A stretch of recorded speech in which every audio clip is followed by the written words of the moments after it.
on. But you know what? Good for UD. You're absolutely right. And now I know. Well, I didn't even know his nickname was UD. So you learn something new every day.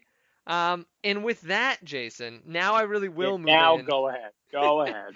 So our newest segment is called Best Bets. And this week we're going to talk about Rookie of the Year. So last week, if you didn't listen, we talked about MVP. And if you uh, did miss that, you should check it out on last week's podcast, who we think are some good bets for the MVP. This week, it's Rookie of the Year. And Jason, I thought about making this a surprise, going over some underdogs. But you know what? Zion Williamson is a great bet, Jason. Right now, his odds are listed at about minus 135, meaning you have to bet $135 to win 100. And I say, Jason, it's easy money. Let's look at the rest of his competition. We're going to do a little basketball breakdown here, Jason. So, number one on the list, I think in most people's mind, is RJ Barrett. And the reason is that a lot of people expect that he is going to have a pretty good amount of volume. However, Jason, we just watched the Knicks sign a glut of power forwards, which is a position that he would be most naturally suited to. Now they're considering playing him at the shooting guard as a fellow draftee from just a year before, uh, Kevin Knox, is going to be playing at the three. So now they're going to be potentially playing him out of position at the two, which will also mean he has less spacing. I don't like this, Jason. I think he has some competition for minutes with all the guys there. There's a bunch of guards on this team.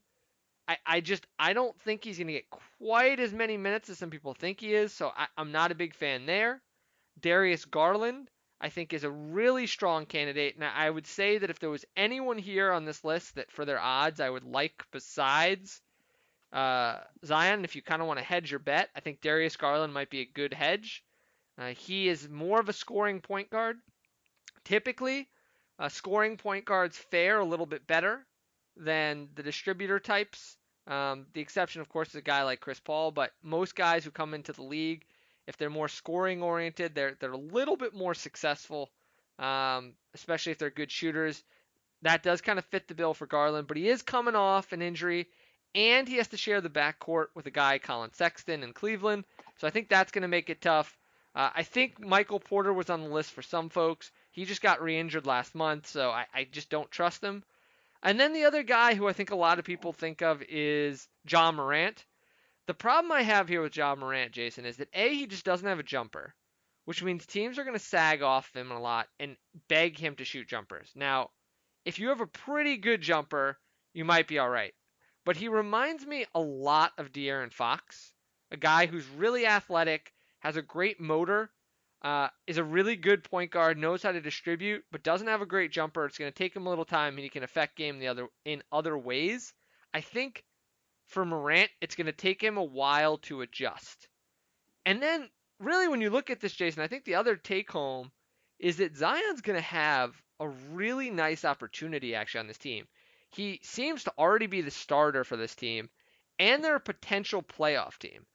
If Zion starts, gets in the high 20s, maybe even low 30s in minutes a game, and they make the playoffs, he's a virtual lock for this award. So for me, I'm betting Zion, and I recommend you do the same. Jason, what are your thoughts on the Rookie of the Year race? Well, that was a fantastic breakdown. There was really nowhere for me to interject, and I was okay with it because you gave a great breakdown of a lot of these players. But this is my problem with this, and I hate to be a Debbie Downer. You saw with this season's NBA awards, the way that the voters vote, the writers vote, it's basically like if you're a rookie on a really good team, that pretty much gives you the rookie of the year. Now, with a player like Zion Williamson, who was one of the more high profile NBA draft picks in recent memory, he's almost a shoe in for this award because he's the only one on this list whose team has a legitimate shot at the playoffs. You could say Porter Jr., it depends on how much he plays on a contender in Denver.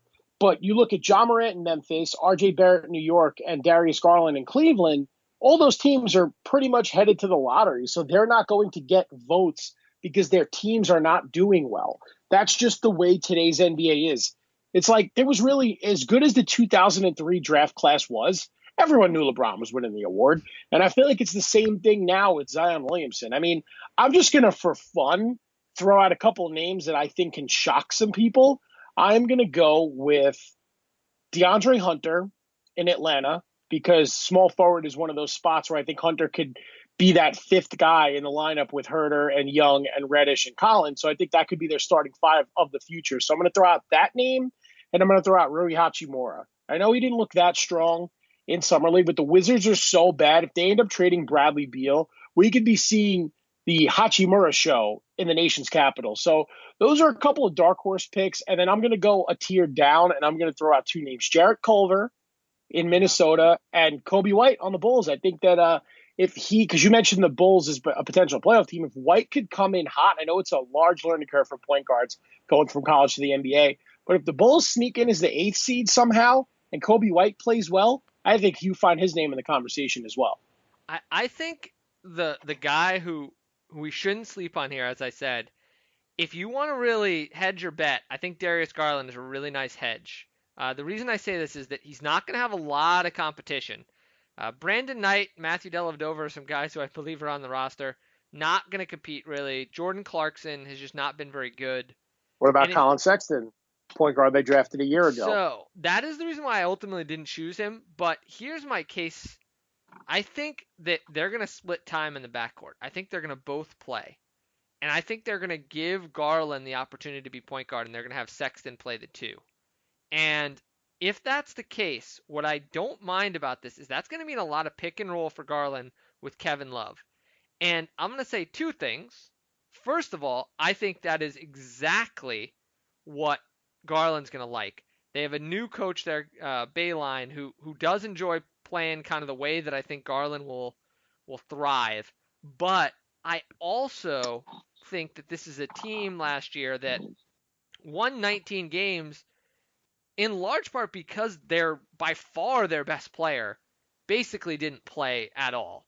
And yours truly owned him on his fantasy team, by the way. But Kevin Love's going to be back, and I think people have forgotten that Kevin Love's an all-star, and a very good all-star at that. He's not just some run-of-the-mill guy. When he's at his best, he's probably still one of maybe the top 25 players in the league. He can be that good with his shooting, his rebounding. So I think he's a player who's going to age pretty well. I think he's going to have a nice season, and I don't think they're going to make the playoffs or anything, but I wouldn't be shocked if they won in the 30s instead of the 20s next year.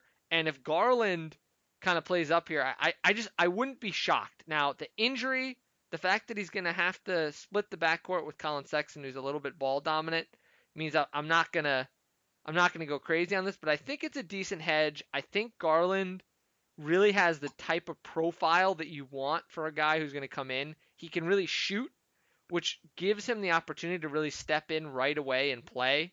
And his lack of competition also is going to help. So I think he's a really nice secondary bet, or a guy who you want to bet in case you're worried about like a Zion Williamson injury. I don't trust RJ Barrett. I trust him even less with a Knicks team that doesn't seem to know what they're doing. Um, and then a guy like John Morant, Jason, I mean, I think he's a guy here that is a little bit of a mystery. I'm not sure what to expect from his rookie season. I am inclined to say that I think he might struggle a bit. A lot of rookie point guards tend to struggle. He might get pushed a little bit by Tyus Jones, who I think is a really solid player, actually.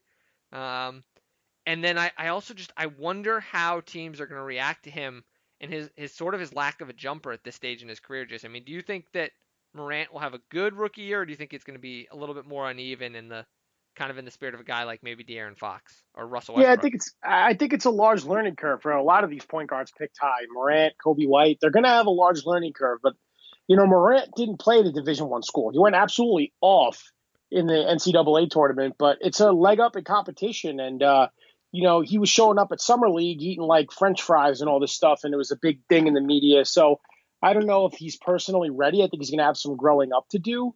But he does have the talent and scoring prowess to challenge Zion for this award. But I mean, pretty much, we'll go over other awards, for bets over the coming weeks. But it's pretty much Zion and the field. And do you want to be bold enough to take the field?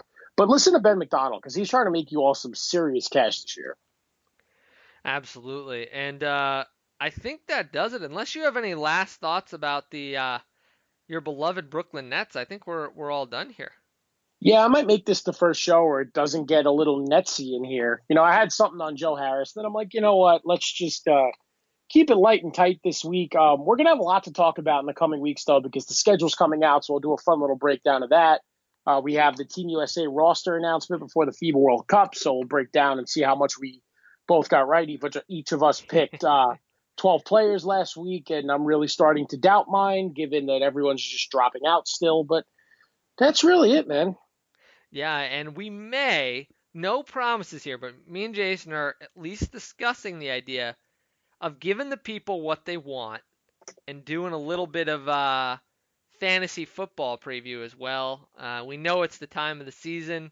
We know everyone and their brother has a fantasy football team, whether it's in your office, if it's your friends at home, your friends from college.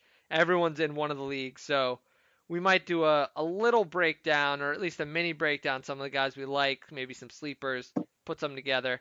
No promises, but stay tuned. And as always, tune in every Tuesday or listen to it when it comes out on Tuesday night, Wednesday morning, whenever you like on your drive to work. And remember, Jason, they got to subscribe, rate, and review. And download and give us 5 stars, please. And take our early advice not to draft any Dolphins or Jets. Absolutely. And as a reminder for you guys, we are officially on Google Podcasts. Google has launched their own podcast service, and Baseline Jumper is up there. So if you're a Google Podcast person, check us out there as well. We are up there. You can subscribe there as well. And again, remember that little 5-star button is always appreciated wherever you're reviewing us. And otherwise, Jason, I think we'll send the people off to enjoy the rest of their week. Yeah, it's actually funny. I had dinner with my dad last night, Monday night, and he knows nothing about sports. But I downloaded the podcast app for him. He has a Samsung Galaxy, and I subscribed to it. I'm like, if you want to hear our voices, go for it. But you're not going to have any clue what we're talking about. And then I played him the intro last week of Taco Tuesday, and he laughed. So that's progress. Yeah, and But he's folks, subscribed at the very least, so that's good. that 5-star review that says this is my favorite show, this is totally not Jason. That is a really real review, and I promise you, not fake at all. Oh, absolutely. So that'll about do it for us here at Baseline Jumper. Enjoy your weeks, folks. Enjoy what's left of this summer that is flying by, and we'll be back next week with another show.